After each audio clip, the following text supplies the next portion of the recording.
to get to know the client and increase that trust on the front side. Yeah.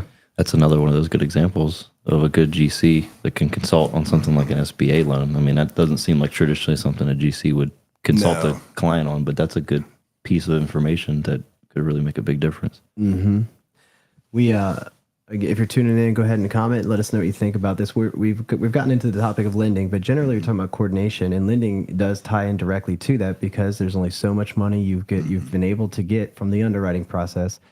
And often it's not enough money to spend extra 80 grand on a light commercial thing for coordination drawings. Yeah. And so in exchange for that, it's better to have somebody that has experience walking you through it. Design build. We like the design build process ourselves, but somebody who's going to give you the best, most realistic picture of what to expect. How likely are we going to need that contingency, and how much is a realistic contingency? If you're not going to pay for the coordination, you might want that contingency to be a little higher. Yeah, exactly. Especially if it's adaptive reuse. Nobody knows what's behind these walls. We might wake up to a $40,000 problem, and it's not anybody's yet to be. There's no blame. It's just it's there. We found it. Well, and to honestly, if you really were to put a price tag on that level of hard bid coordination, you wouldn't want to pay it. Like no developer would want to pay it. Yeah. Mm-hmm. I mean, you're going to have. I would believe that your soft costs would double if you really got the level of coordination that everybody was hoping for up front. Yes, I'm so glad you said that. Because that's so true. Yeah. Because the effort is more than double on our side. It would be 2, maybe 3 times the cost of to go through all of that coordination. We try to find that reasonable balance. And that balance for me is somebody that's experienced in building this thing we're designing, and somebody you've had a relationship with and that you trust. Otherwise, that's why I don't like the design bid stuff, because you're going to find the sharks that are just looking for the change order, looking for the problem, and they'll say, I did it to the drawings, and it's always untrue because the drawings have crazy amounts of specs that you're required to fill. So I always say, you didn't do it per the drawings, you did it to the picture. Yeah. Floor plan. You know how to draw a picture. Good job. You know how to read little pictures, but what about the 2 pages of specification?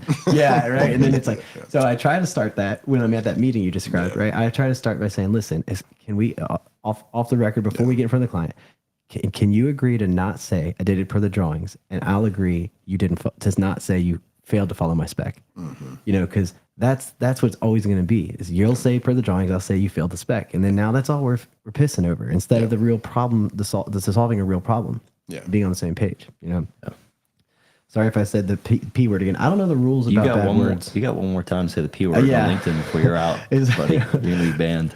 I know we lost that camera. Which one? Oh, it's got it's got the. Oh, I just could restart it. We got Phil here on the line. Let's see if we can bring him in. Hey, Phil. Hey, what's up? What's up, brother? You see, Yeah. what's up, Phil? Go ahead. I'm going to go fix a little camera issue. Y'all can keep riffing. Yeah. One of the cameras that's like above you guys' head there's something in the way of it too. It's like blocking Stuart's face. Just FYI. Oh, it's the light. Little production note.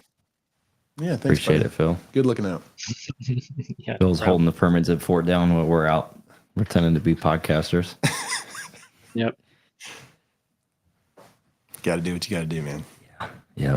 And honestly, I love that you guys are doing it, because for years that's what we struggled with, is that you as a GC, you look like the white pickup truck with a ladder rack, that's there to upcharge and change order and all these other bad, industry words to people and take advantage of people. And it's this stuff that people care about, that you're pouring in. You're trying to be an information source. You're trying to be a resource in the industry, and to give away that information to just be better and set yourself apart. So yeah.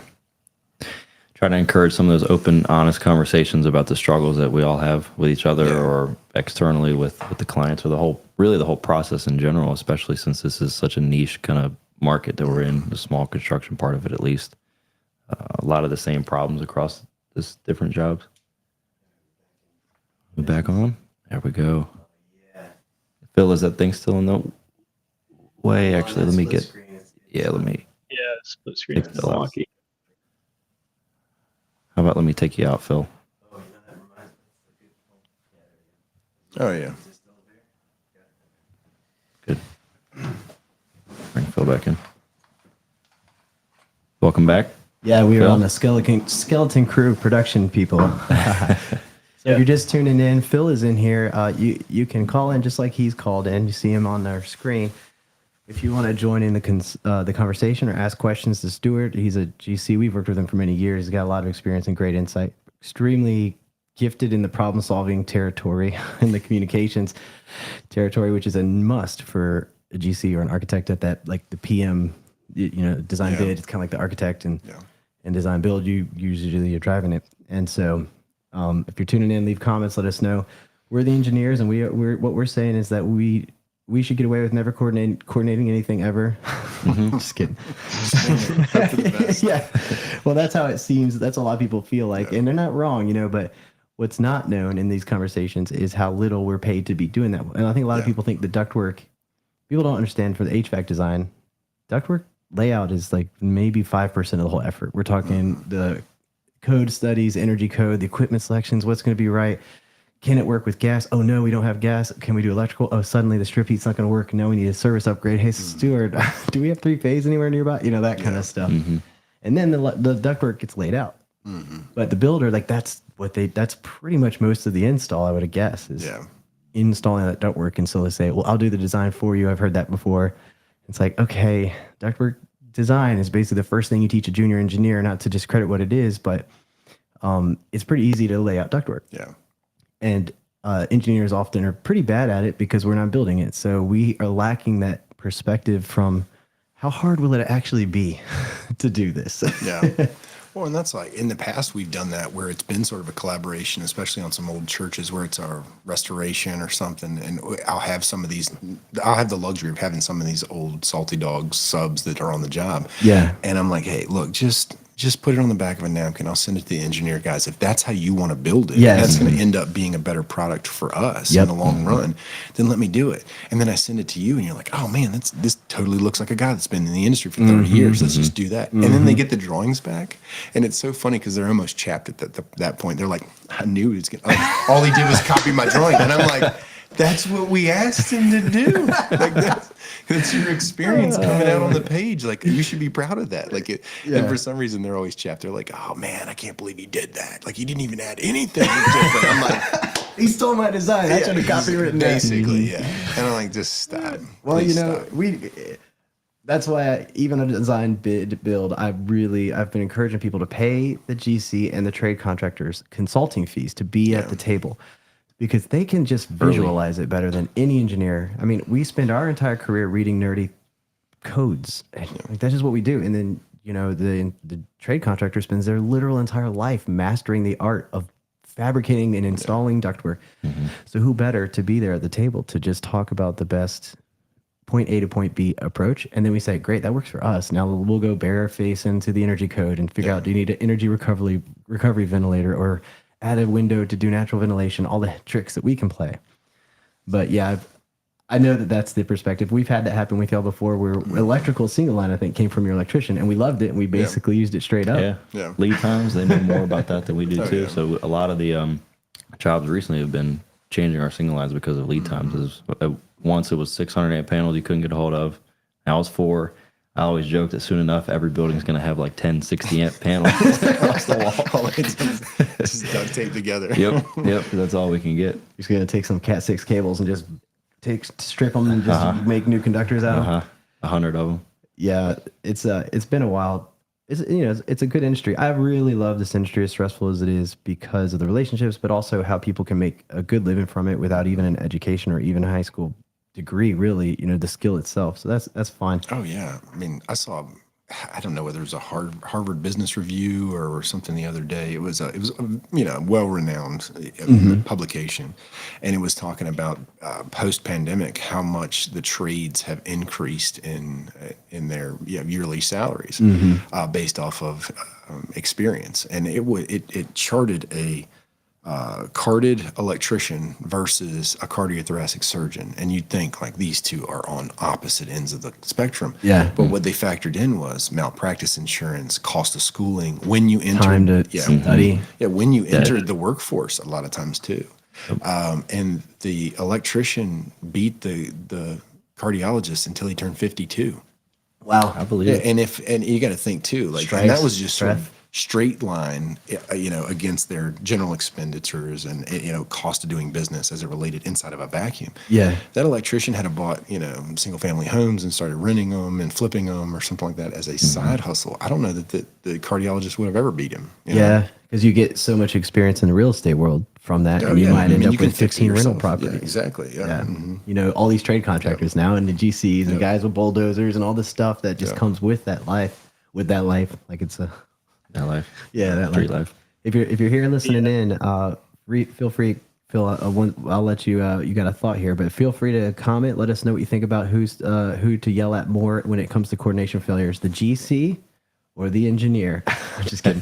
But let us know your thoughts on coordination, or if you want questions answered from an engineer or a GC. That we're here with Evans Construction, and you can also just join in the conversation, just like Phil has. Phil, go ahead. Let us know what you. Let me drag So you on to your the mind. I was top, just Phil. gonna say the other benefit of for the electrician is the thoracic surgeon doesn't have an engineer to blame for anything going wrong. So, Good point. that's another Yeah, benefit for them. there's That's pesky true. engineers, man. That's true. You know, we're starting to slowly accept our plight, which is to just exist plight. and be a little bit Plight. annoying to everyone. Plate of plate. Yeah, a plate of plate. You know, it is what it is what it is. But having relationships with like folks like you, Stuart, it just makes it a lot more enjoyable. We're looking forward to continuing that in these conversations and having people understand it, see it from all perspectives. You know, GCs that are bid work only. How much of it do you do? Do you bid on project? Is all design build? Well, our process is a little bit different. It was born out of our religious facilities work. All three of the generations have done it a little bit differently, but in this generation, we decided to have a big emphasis on religious facilities work because, like you said, these developers that come in and they get their lending, like that SBA loan we just talked about, but that is sort of capped, that lending. You have to use what's called pie chart economics, that if the change orders get to a certain point, because that piece of pie has gotten so much bigger, other pieces of pie have to get smaller. Well, nobody understands that more than a church or religious facility because they can only raise but so much. And lending is very, very difficult as it relates to church because you're basing it off of money that hasn't come in yet. You're just hoping continues to come in. And it's not a real business model. They're not selling a tangible good. People are coming and they're tithing and they're doing the best they can to keep the church open, and being good stewards of that became extremely important for us because most of the committee members that will volunteer their time to help build a new location or a new facility or a new addition onto that facility are not from the industry. It's always this nice smattering of who the church is. It could be an elementary school teacher. It could be a retired doctor. It could be, it's always some contracting guy. It's always like, but he built decks or built a house or something in there.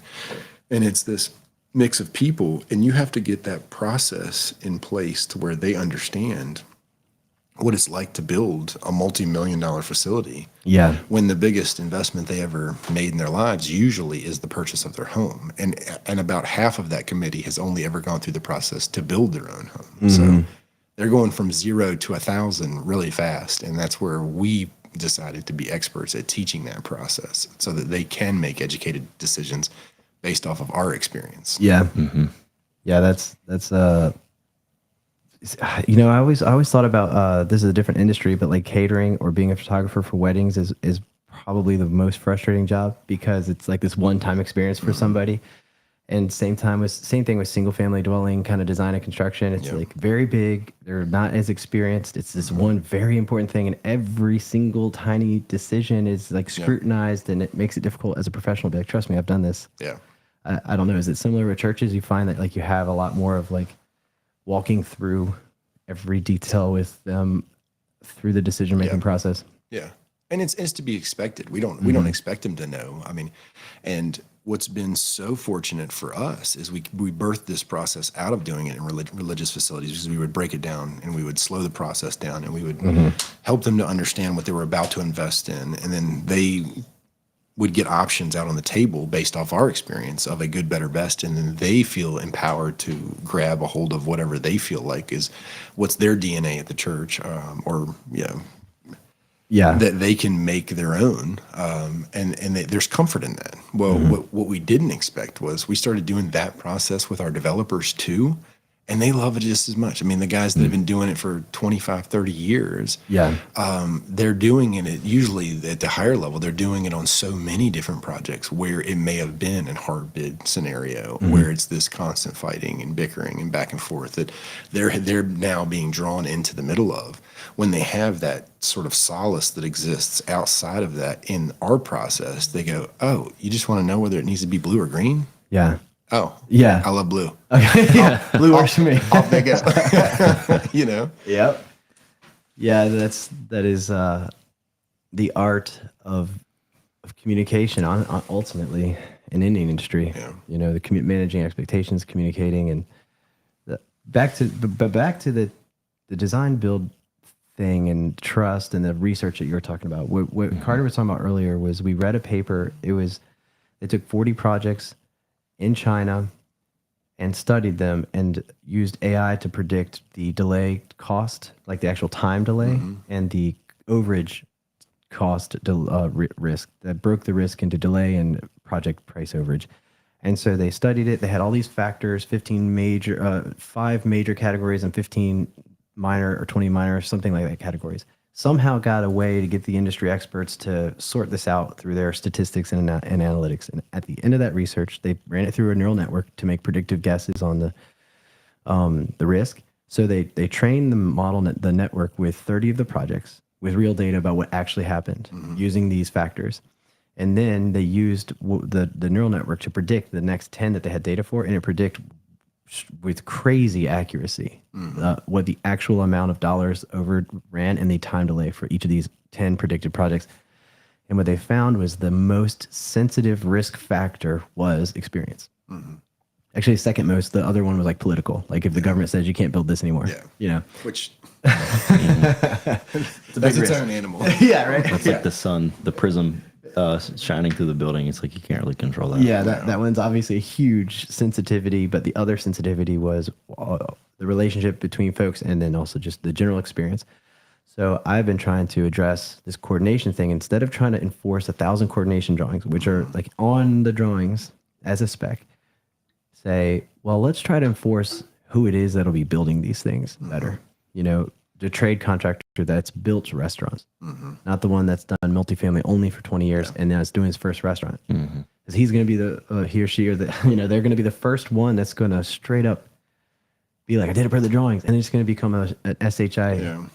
Last letter word. I don't know if I'm allowed to do that either. LinkedIn. TSHO. So I think that research really taught me. That's why I think it's a success when we work together, because you know your contractors, we know you. We start just going to solving the problem as quickly as we can, and as opposed to it starting at the table. What did it for the drawings, and go from there. It just dives back into that process too. Again, it's that because we know that the drawings, I mean, I don't care what set you put out, and I don't care who drew them. I don't care how big the firm is. I don't care if they have 150-story high-rise in downtown Manhattan, and that's it's full of nothing but thousands of engineers. They're still at some level going to get some of it wrong that requires this. Yep. So seeing as that's your constant in this science experiment, Yeah. let's just take that and park it over here, and let's figure out how to better deal with that. Yeah. And you can have a much leaner set of documents that none of us have spent as much time on when instead of our superintendent calls the HVAC guy out to say, hey, we're ready. We're going to be ready in 10 weeks. And this is what it's going to look like. The submittals are done as fast as you can in the beginning of the job to flesh out any inconsistencies. Prior to them starting, they'll have walkthroughs with the ownership of the HVAC firm or plumbing firm or electrical firm. We're not picking on HVAC just as it is. It's just what we've been talking about. Yeah. But they'll come out and they'll see issues, but now they've seen it weeks in advance. Well, now we have plenty of time to do a corrective measure to where we've made an edit and it comes out, and then their install guys can just fly versus, I mean, because they love it the least of all when you've run 150 foot of duct you have to take back out, and then who pays for it and why they pay for it. The more that you can preemptively answer all those questions, the easier it is, regardless of the bid methodology. It's almost like two things have to happen at the early stages of a bid. If it's a bid project I'd like to see the consulting rate of a professional installer, like a GC and the trade contractors at the table during design, but then also throughout construction, more of a willingness to have an engineer just like be there occasionally and have the budget for that too. Because, we don't have to redraw everything, but just, we'll show up a couple site visits or this or that, and then be a part of what's happening as it's unfolding instead of just being told randomly, there's a problem. We need it urgently there. But if we're in the field occasionally, it's hard to know the exact level of support, because we don't need to be there every single day. We really don't need to. But the presence, the conversations, even just a virtual call occasionally to support the project would be better than obsessing over hours of extra drafting time. Yeah. Basically. Yep. I mean, I don't know what everybody's situation is in this call right now, but I've been married for 15 years, and I still have to talk to Joy to know what the hell is going on in our lives. We still, as the classic Carter's mom's phrase, because she has to get credit for this. I didn't take my mind reading pills this morning, which is true for everybody. It's true. I've been married to this lady for a long time. I still don't know what she's thinking all the time. So, that goes without saying. I might never. Yeah, you have to talk to each other. And so you go into a project where there's a sub who feels very self-confident about how they install things, who've been doing it for 25 years. You have an engineer who has studied this like in depth. They've studied so many parts of this that no one else has seen, and they've been in the industry for as many, and then you have all of these different parties who really, worst case scenario, just don't respect what each other is doing. Best case scenario, we're totally ignorant of what each other is doing, So if we don't start with that assumption that we have to build some relationship in every project, it's just like something that has to be built in. It's regardless of if you like anybody there or not, or if you are frustrated with how it's going. The only way for it to go better is for you to have some kind of relationship with other people there. No, 100%. Like that's one of my phrases I use. My grandfather started the original version called Heindel and Evans back in the day. One of his favorite sayings was figure out how to end the job where your client gets the spider ring. And it's so funny because I don't know that I've told you this one or not, but at the dentist office when we were kids, they had that, cardboard treasure chest, and, it had spider rings and all, like little baby yo-yos and all this kind of stuff. Yeah. But that's what he was talking about, is figure out a way for your client to get the spider ring, because, they realized that they could have pulled that kid's tooth, but he got a spider ring to go home with, and it ended well. Nobody's assuming that it's going to be perfect throughout the whole process, but make sure it ends well for you and the client. Yeah. Because we can disagree about how to do things. I mean, a lot of times we disagree on, especially churches, how to construct them, because they're one-time use sort of things. I mean, they get used one day a week. A lot of these smaller Southern Baptist churches, they get used one day a week. And I'm like, the HVAC can't cost that much, Kitty. They're only going to use it for 47 minutes. Systems, please. Get your dough out of I've had here, that phone Kitty. call with Stuart a few times. Exactly. But it's at the end of the day, we always tend to end well. And Chase says it best, is like, you got to get over the trust hurdle with everybody that's on the team. And once you're on the other side of the trust hurdle with people, it almost doesn't matter which direction you head, because they know that the leaders are up there taking them where they need to end up. And it's less of this Hardy Boys choose your own adventure book where they're like, oh snap, we landed in the snake pit again, over and over and over again. Well, and that starts early too, because a lot of times the first time we hear from a contractor or anybody is an RFI talking about a change order. Yeah, it's like too late. It's like now it's very difficult to get over the trust hurdle. But I do find that what we've learned is, as Permaziv has evolved over the past year, we've gone through a lot of major transformation in how we want to approach engineering. We have much better engineers now, but we were approaching things a little bit differently. But what we've decided is that 10 minutes.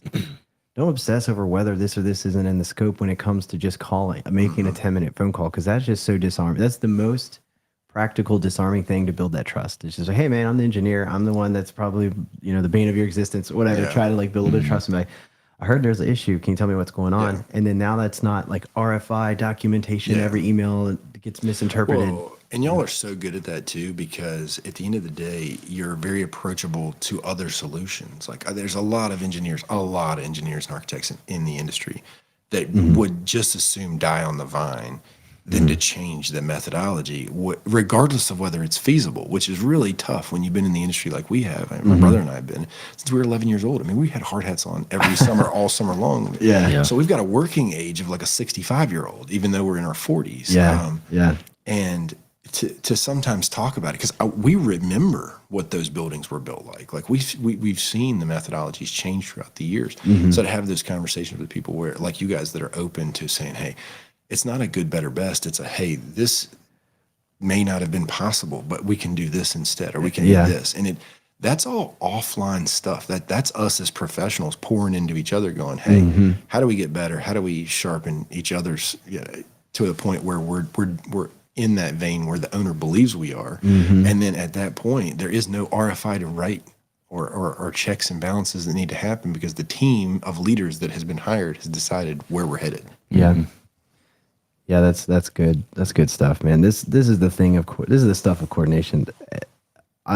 We'll see how this evolves, because we'll be talking to architects too, and I'm just curious, do they prefer the design bid? I know that the theory, at least I believe it is, that somehow you can have better control over the quality, and you're decoupling like the builders, like incentives. You know, it's I don't know. What is your perspective on the reason you think it might exist? I believe that there's this. So if you thought of it more like a science experiment inside of a vacuum, then absolutely. Yeah. And assuming all GCs are built exactly the same, assuming all engineers and architects are built exactly the same, and lastly, assuming all owners are going to act exactly the same. That was one of the major risk factors on that study, by the way. Correct. The owner's experience. Yeah. Because owners can make it difficult. Like you talk about the difference between a seasoned developer that understands the value of trust with their team, that when they call up and the third-party inspector's out there on site and there's bad dirt, and it's 1,000 yards of bad dirt, they already have unit prices from good contractors that already pre-told them this was going to happen. They already had it in their pocket. They added it up on the back of the napkin real quick, and they were like, yes, let's just take it from the builder's the shared contingency and move forward. And done. It took 30 seconds. Now, one of your hedge-based firms, or a more, I guess, multi-tiered or multi-layered, responsibility type firm that might be a big franchise, or bigger national groups. They go, all right, that's 1,000 yards. What's the unit rate? Well, that's the unit rate in the contract. I don't know what the unit rate is. Can you send it to me? And then you send it in an email. And then they go, well, that's ridiculous. Well, they don't understand. Well, that's the unit rate you agreed to. Well, now we're back and forth. We're negotiating. All the while, everyone's stopped. And who's paying all of them to stop but us, the subcontractor, the GC, all of them. And that time and that slack that we fight so desperately for our superintendents to help us draw out of the job so that it ends faster, a lot of times points back to the owners. Yeah, that's a good point. That's one of the things I hope gets repeated throughout this, not to throw our owners under the bus, but that it's really, a lot of this is how they approach their level of trust with the person. It's all based off level of trust. Yeah, like, do you trust me to make these decisions on your behalf? Why else would you hire an actual professional? Well, in our process, especially with our religious facility stuff, one of the first things we do, because we do have that experience on the lending side where we know where those metrics with what does your annual tithes and offerings for your budget and those one-time gifts for tax benefit and all that. We know the metrics of all that finances at a church level. So therefore we understand real early what your capacity to borrow is going to look like. So one of our first steps with that is, because if you trust us enough to dive into that, we can tell you exactly how much you can borrow and be safe to not be building rich and mission poor, which is your point in all of this. Once you get to that point, you now know what you can spend. And then that's the very next question that I ask is, of that amount, how much do you want your building to cost? And that becomes your budget, because at the end of the day, that's what we want. And I have worked with massive, massive groups that have these churches all across the country. And there's this reluctance to tell me how much they want to spend, because they're like, I'm not telling you how much you're going to spend. That's a secret. Because then they look you dead in the eyes and they go, because you'll spend it. And I'm like, exactly. That's if you trust me, then Yeah. you're going to get what you pay for if you tell me how much you want to spend. Otherwise, you basically just have to make a guess, and then who pays for that guess to get completely re-guessed if they say Correct. that's too much money? And let me go redrawn call and everybody. everything else. Yeah. People don't accidentally end up at the Porsche dealership, and they're like, you know, like in any other industry, it doesn't make any sense. Like they end up at the Porsche industry, you know, Porsche dealership with their wife and their 4 kids, and they're like, what would fit all 6 of us? Nothing, nothing at the Porsche dealership. I also have a $10,000 budget. Is that going to be a problem? Yeah, nowhere else does it make any sense. Yeah, that's good. That's. But a lot of times that's on us, and that's where we get saddled with that, because if we got to that crossroads where we're there with a family of 6 and they really need a 4-wheel drive Yukon or something like that, and we took them, regardless of whether we did it deliberate or not, we took them on accident to the Porsche dealership. That's on us. Yeah, now you got to gather the troops, replan, reschedule. Even just the administrative burden of just changing the game plan, I think, is just so much inertia behind a decision going in one direction now that has to change, and now you have to work to move things over. Well, worse than that is you come in behind a different process, like bid build, where they've gone through a big, heavy charrette process at a church, or for a development parcel. They went through this look, feel, finish long before they ever got into wants and needs of size requirements. And so they've created this flow and look and feel and experience before they figured out what they actually needed. And then they get what they need on paper, and it's always at least 33% over budget. And then you have to redraw. Yeah, see, that's why. Do you guys offer like pre-construction services as a consulting type thing? Yeah, I do. So we did it a lot. We had this group out of Texas that we were members of, was the National Association of Church Design Builders. And I know I'm harping on religious facilities a lot, but that's my side of the house that I do. We have 15 of them going right now. Oh, wow. Jeez. But Chase would say the same thing, that it was born out of this process because we got the luxury, and it has since sort of disbanded into a smaller regional group, but it used to be national, and we had 40 to 50 GCs from all over the country that we had no competitive reason to not tell them our real story. Like there was they're not in our backyard. There was one from every state. And a couple of the big boys had like maybe 2 states that they got earlier on in the group, and it had been going on for 30 years like this. And we would fly every year to Dallas to that office, and these guys got an opportunity. We shared best contracting methodologies. We shared, war stories with clients, how to make each other better, and it became this iron sharpening iron process to make everybody better, because we were never going to end up on anybody's bid sheet or be taking any work from anybody in the room. Yeah, that's good, because that's what the industry needs. That's part of the motivation behind what we're doing now. Yeah, is trying to kind of reestablish trust.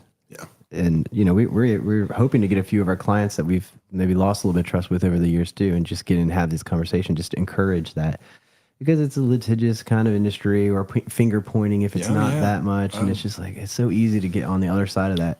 Well, and hat in hand, come in after the fact, and you get the opportunity to just say your piece. Like I have done that so many times, where I've come back with a client where we'd done 4 or 5 jobs with, and then all of a sudden we did one. It was a bank. It was a fairly large franchise bank that has gone now public, but it was locally started here, and we just dropped off the map with them. We never got called back. We did a bunch of design build work with them. We never got a call, and I just picked up the phone one day and called their CEO, and I was like, "Hey man, what happened? Like, I see you building with a lot of other people. We don't even get a call to even come look at it." Yeah. And they said, "You remember when you built our main office?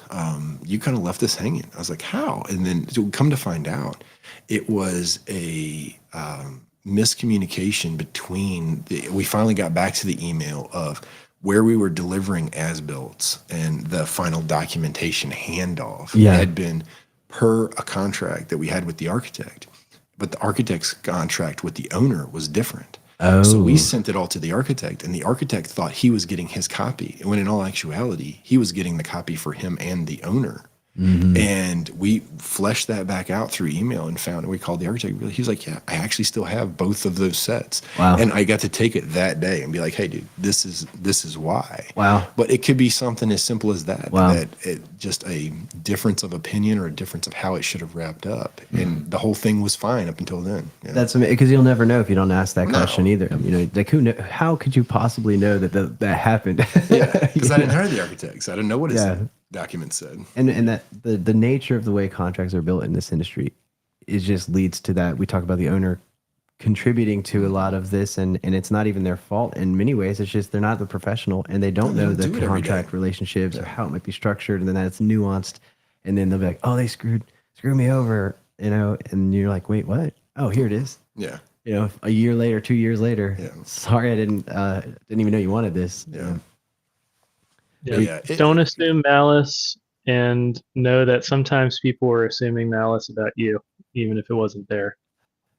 Yeah, that's a big one for us. We have like a little list of 10 commandments that we're trying to follow and prove ourselves as consultants in the industry. One at the top of the list is never assume malice, just because it's so easy to see an email and just misinterpret it. And just like, you know what, even if it's so obviously dead on, like they're being, that way, don't assume malice, and just let your mind reset and just keep it as friendly for that trust hurdle you talked about. Otherwise, you just start with guaranteed never crossing it. Yeah. The walls get built up, and so that's really helped us. As we've changed our internal processes. I feel like we got a good team that has a good approachable a chattable team. But even so, that's so important. Just remind yourself before I have this phone call, never assume malice. Let me try to be friendly here first. Then, sometimes conflicts happen, but that's really, that's been a game changer. Almost like 9 out of 10 otherwise would have been a bad situation.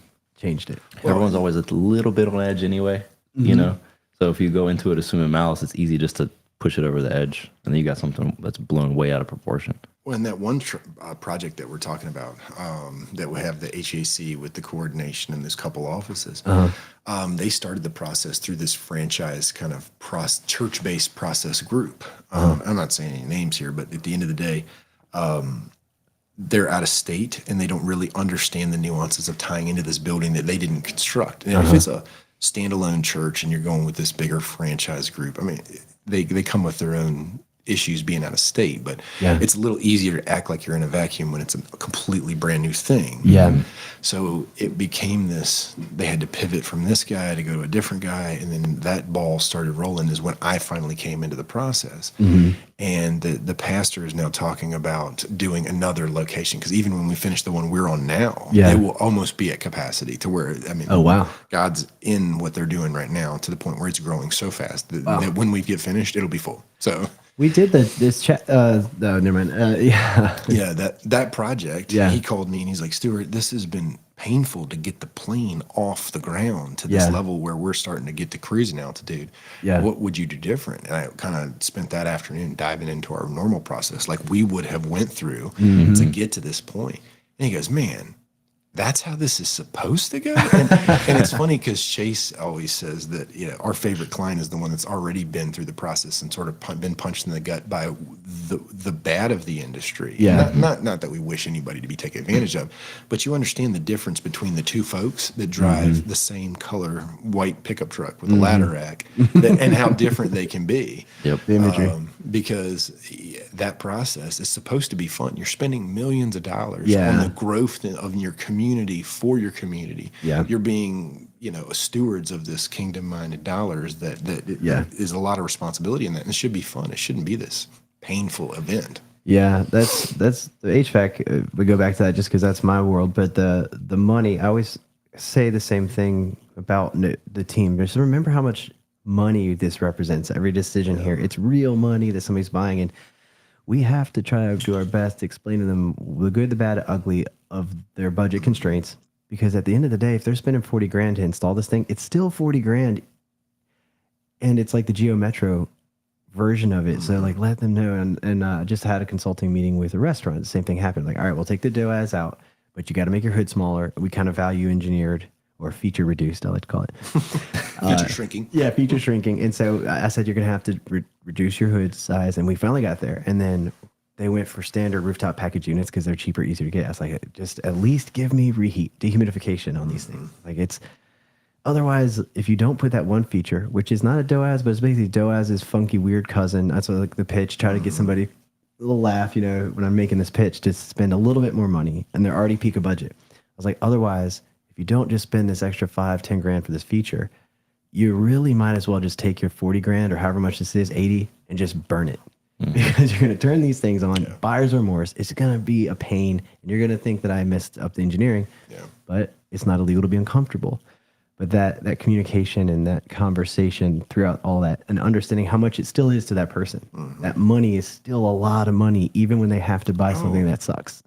Well, regardless, and that goes for the big multi-billionaire developers, all the way down to those two small country churches that were helping. Yeah, that were part of an arson fire that hadn't rebuilt anything in those two locations since the 20s. You know what I mean? So, and on that gambit of financial capacity, it's still just as important to the multi-billionaire, because he answers to somebody, whether it's his team or his board or a hedge fund that's pouring into them or something. Because at the end of the day, they need to understand what they're spending their money on, because it's all a metric of some sort. Well, this has been an amazing conversation. Will have to wrap up now, but I really appreciate you doing this, Stuart.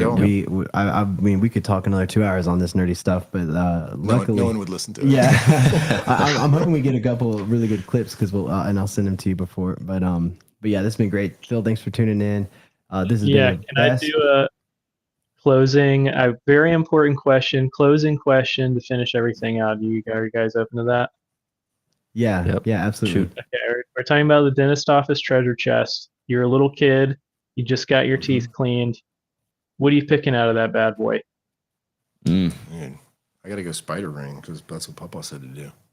Yeah, that's true. That's a good point. I'm a sticky hand guy. Yeah.